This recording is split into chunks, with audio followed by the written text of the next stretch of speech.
नमस्कार, मैं आप सबके सामने व्यवसायिक अध्ययन बिजनेस स्टडीज़ का पहला चैप्टर लेके आया हूं और इसके बारे में हम गहन अध्ययन करेंगे। प्रबंध और प्रबंध की परिभाषा, प्रबंध में आने वाले वो तथ्य जो परीक्षा के लिए बहुत उपयोगी होते हैं, उन सब की सारी चीज़ों के बारे में हम आज यहाँ पे अध्ययन करने वाले हैं। प्रबंध के अंदर क्या क्या चीज़ें आती हैं और ये प्रबंध किस किस तथ्यों से प्रभावित होता है, प्रबंध का महत्व क्या होता है, प्रबंध की विशेषताएं क्या होती हैं, ये सारी चीज़ें आज हम इस चैप्टर में डिस्कस करेंगे। चलिए शुरू करते हैं हम प्रबंध की अवधारणा से।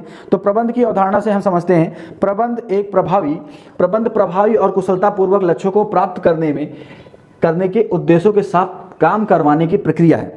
अब प्रबंध प्रभावी से क्या आशय है? प्रभावी से आशय यह है किसी भी कार्य को एक समय के अंदर, एक कार्यकाल के अंदर पूरा कर लिया जाए। और कुशलतापूर्वक से अभिप्राय ये है कि किसी भी कार्य को सही ढंग से करना। ठीक, किसी भी कार्य को सही ढंग से करना, अर्थात आप उस कार्य को मिनिमम रिसोर्स में, कम से कम संसाधन में अधिक से अधिक अच्छे से अच्छे तरीक़ों से कर सकते हैं। ठीक, अब किसी भी फर्म या किसी भी कंपनी का कोई एक लक्ष्य होता है। उस लक्ष्य को, उस उद्देश्य को कंपनी बना के चलती है कि इतने समय में हमें ये कर लेना है, इतने समय में हमें इतनी प्रॉफिट अर्न करनी है। तो हर ये एक फर्म का अपना अपना एक मोटिव होता है, अपना अपना एक लक्ष्य होता है, उनके लक्ष्यों का उद्देश्य होता है। और उद्देश्य क्या है? प्रॉफिट ही कमाना है। उद्देश्य ये है कि सोशल वेलफेयर करना है। उद्देश्य ये है कि हमें दोनों साथ में लेके चलना है। तो ये सारी कंपनी का, एक मैनेजमेंट का एक अपना अहम रोल होता है। ठीक, उसी के साथ काम करवाने की प्रक्रिया है। प्रबंध आपको ये बताता है कि आप कैसे कुशलतापूर्वक, कैसे प्रभावी रूप से अपने लक्ष्यों को प्राप्त करने के लिए किसी से काम करवा सकते हैं, कैसे किसी से अपने गोल को अचीव करने के लिए किसी से भी कैसे काम लिया जा सकता है। ये प्रबंध की आधुनिक अवधारणा है। ठीक है बच्चों, आगे बढ़ते हैं। प्रबंध की विशेषताएं एवं लक्षण, कैरेक्टरिस्टिक्स और फीचर ऑफ मैनेजमेंट। अब ये दोनों एक ही चीज़ है। प्रबंध की विशेषता एवं लक्षण के बारे में अगर हम पढ़ें, अगर मान लीजिए पेपर में आता है विशेषता बताइए, तब भी आप यही लिखेंगे। लक्षण पूछ रहा है तो भी आप यही लिखेंगे। ठीक है, आगे हम पढ़ते हैं। प्रबंध एक लक्ष्य अभिमुख प्रक्रिया है। Management is a goal oriented. आप क्या करते हैं? एक प्रबंध क्या करता है? किसी भी कंपनी में उसके लक्ष्य की प्राप्ति के लिए प्रबंध का सबसे बड़ा योगदान होता है। कोई भी लक्ष्य जब प्रभावी रूप से प्रबंध को अपनाती है तो वह लक्ष्य को आसानी से और जल्दी प्राप्त कर लेती है। दूसरी चीज हम पढ़ते हैं, प्रबंध व्यापक होता है। Management is a pervasive. मतलब इसका क्या होता है कि मैनेजमेंट सिर्फ कंपनी के लिए नहीं बना, मैनेजमेंट सिर्फ हॉस्पिटल के लिए नहीं बना, मैनेजमेंट सिर्फ स्कूल के लिए नहीं बना हुआ है। मैनेजमेंट हर कहीं होता है। आपके घर में भी मैनेजमेंट है, आपके खेल में भी मैनेजमेंट होता है, आपके स्कूल में भी मैनेजमेंट होता है, आप हॉस्पिटल में देखोगे वहाँ भी मैनेजमेंट होता है, दुकान में देखोगे वहाँ भी मैनेजमेंट होता है। जस्ट एग्जांपल के लिए अगर हम दुकान में देख ले, तो जब आप कभी दुकान में जाते होगे या शॉपिंग मॉल में जाते होगे तो आपको हर चीज़ें एक अलग अलग कैटेगरी में रखी हुई, क्लासीफाई की हुई रखी होती होंगी। जैसे आप देखते होंगे बिस्किट एक जगह होता होगा, नमकीन एक जगह होती होगी, सारी टॉफ़ियाँ एक जगह होती होंगी, चॉकलेट्स एक जगह होते होंगे, सॉफ्ट ड्रिंक एक जगह होती होंगी। तो मतलब सारी चीज़ें अलग अलग रखी होती हैं। आप घर पे वही चीज़ें देखोगे तो शूज़ का रैकर अलग होता होगा, कपड़े की अलमारी अलग होती होगी, खाना बनाने वाला सामान सारा अलग किचन में रखा होता होगा। तो सबका अपना मैनेजमेंट होता है। और ये बहुत प्रबंध एक व्यापक रूप से है, ना कि सिर्फ हम कंपनियों में यूज़ करते हैं प्रबंध का, हर जगह प्रबंध होता है। ठीक, तीसरी चीज़ हम पढ़ते हैं, प्रबंध बहुआयामी है। मतलब management is a multi dimensional. इसका प्रयोग सिर्फ एक जगह नहीं होता, ये कई जगह पे प्रयोग होते हैं।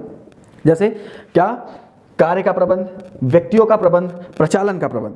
आप कार्य का प्रबंध जब देखेंगे तो नियोजन, इट्स मीन प्लानिंग, संगठन, ऑर्गेनाइजेशन और उसके बाद नियंत्रण। तो ये तीनों चीज जो हैं वो हैं आपके कार्य के प्रबंध में आते हैं। आप कोई भी कार्य करने जाते हैं तो सबसे पहले क्या करते हैं? उसकी एक रूपरेखा बनाते हैं, एक ब्लूप्रिंट बना लेते हैं। तो ब्लूप्रिंट बनाने का मतलब यहाँ से ये है कि आप कोई भी कार्य करने जा रहे हैं तो सबसे पहले आप क्या करते हैं? एक प्लानिंग तैयार करते हैं, एक प्लान बनाते हैं, उसके ऊपर कार्य करते हैं। फिर एक ऑर्गेनाइजेशन बनाते हैं।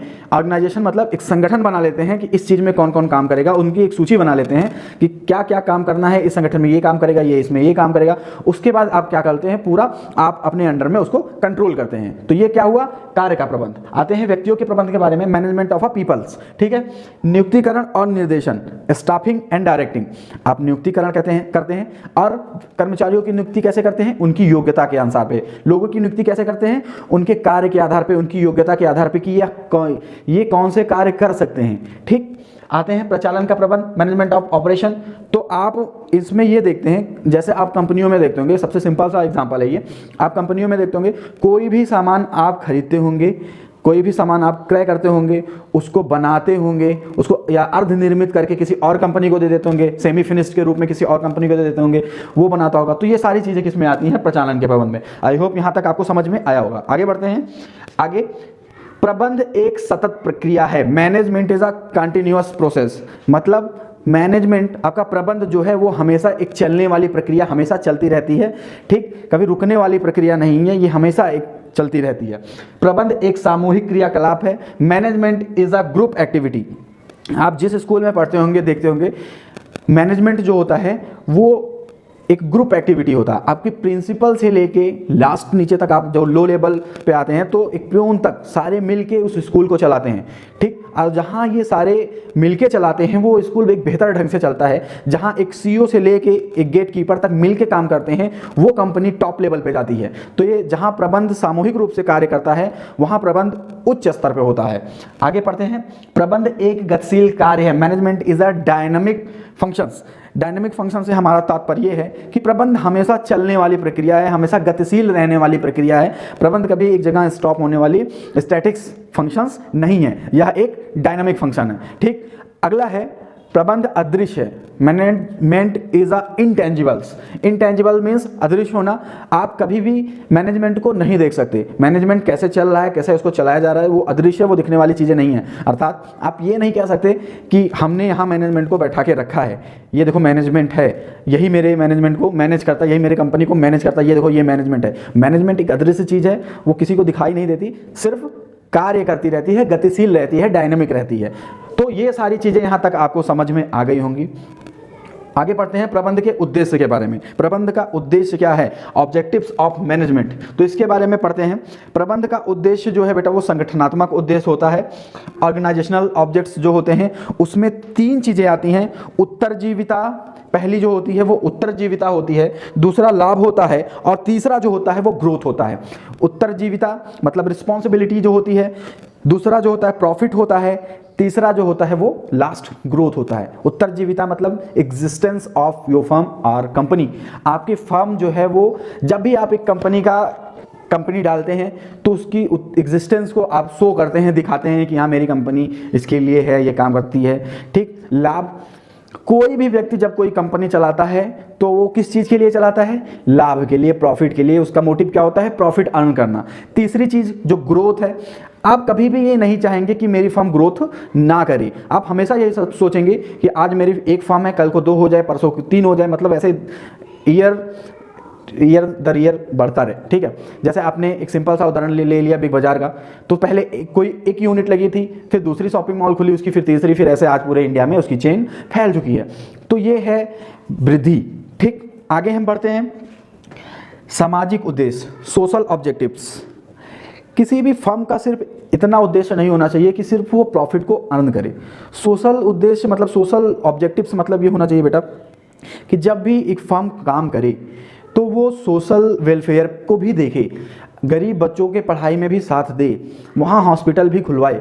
तो ये सारी चीज़ें उसको लेके चलनी चाहिए। स्कूल खुलवाए, गरीबों की मदद करे, लोगों को रोज़गार दे। तो ये सारी चीज़ें हमेशा ध्यान में रखनी चाहिए, ठीक। आगे हम देखते हैं व्यक्तिगत उद्देश्य, ह्यूमन ऑब्जेक्टिव्स। अब प्रबंध का क्या है, उसका एक अपना व्यक्तिगत उद्देश्य भी होता है। व्यक्तिगत उद्देश्य से आप ये समझ सकते हैं कि मेरा जो व्यक्तिगत उद्देश्य है उसकी पूर्ति कैसे की जाए। तो हम व्यक्तिगत उद्देश्य को प्रबंध में भी लाते हैं कि हम अपने जो मेरे व्यक्तिगत उद्देश्य हैं कैसे इसको प्रबंध के द्वारा हम पूर्ण करें, कैसे इसको प्रबंध के द्वारा हम साधें। तो ये सारी चीज़ें, ये सारे आपके प्रबंध के उद्देश्य होते हैं। आगे हम पढ़ेंगे प्रबंध का महत्व। प्रबंध का महत्व देखेंगे। प्रबंध सामूहिक लक्ष्यों को प्राप्त करने में सहायक होता है।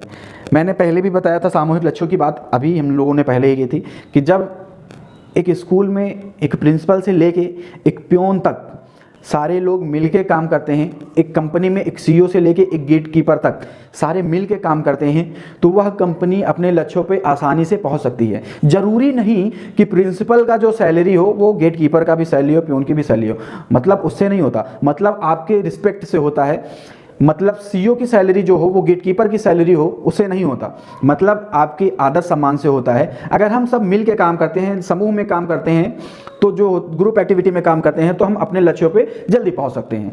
दूसरी चीज, प्रबंध कुशलता को बढ़ाता है। आपकी जो कुशलता है उसे प्रबंध चमकाता है, निखारता है।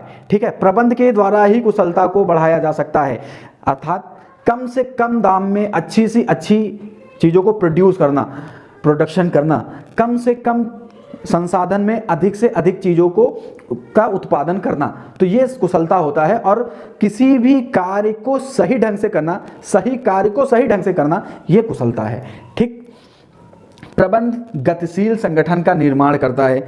डायनामिक फंक्शन आपने पढ़ा, तो आई होप यहाँ समझ गए होंगे कि गतिशील से क्या आशय है। कोई भी संगठन हमेशा आगे बढ़ना चाहता है, ना कि वो रुका रहना चाहता है, ना कि वो पीछे जाना चाहता है। तो प्रबंध इसमें सहायक होता है और उस संगठन को आगे की ओर अग्रसर करता है, सफलता की ओर अग्रसर करता है। आगे पढ़ेंगे, प्रबंध व्यक्तिगत उद्देश्यों को प्राप्त करने में सहायक होता है। अभी आपने प्रबंध के उद्देश्य के बारे में पढ़ा, तो व्यक्तिगत उद्देश्य के बारे में पढ़ा, आई होप इसको समझाने की कोई जरूरत नहीं है। प्रबंध समाज कल्याण में सहायक होता है। अब समाज कल्याण मतलब सोशल वेलफेयर में भी सहायक होता है, इसके बारे में भी पढ़ लिया आपने। तो सोशल वेलफेयर कैसे करता है? सोशल वेलफेयर के आप कई जरिए हो सकते हैं।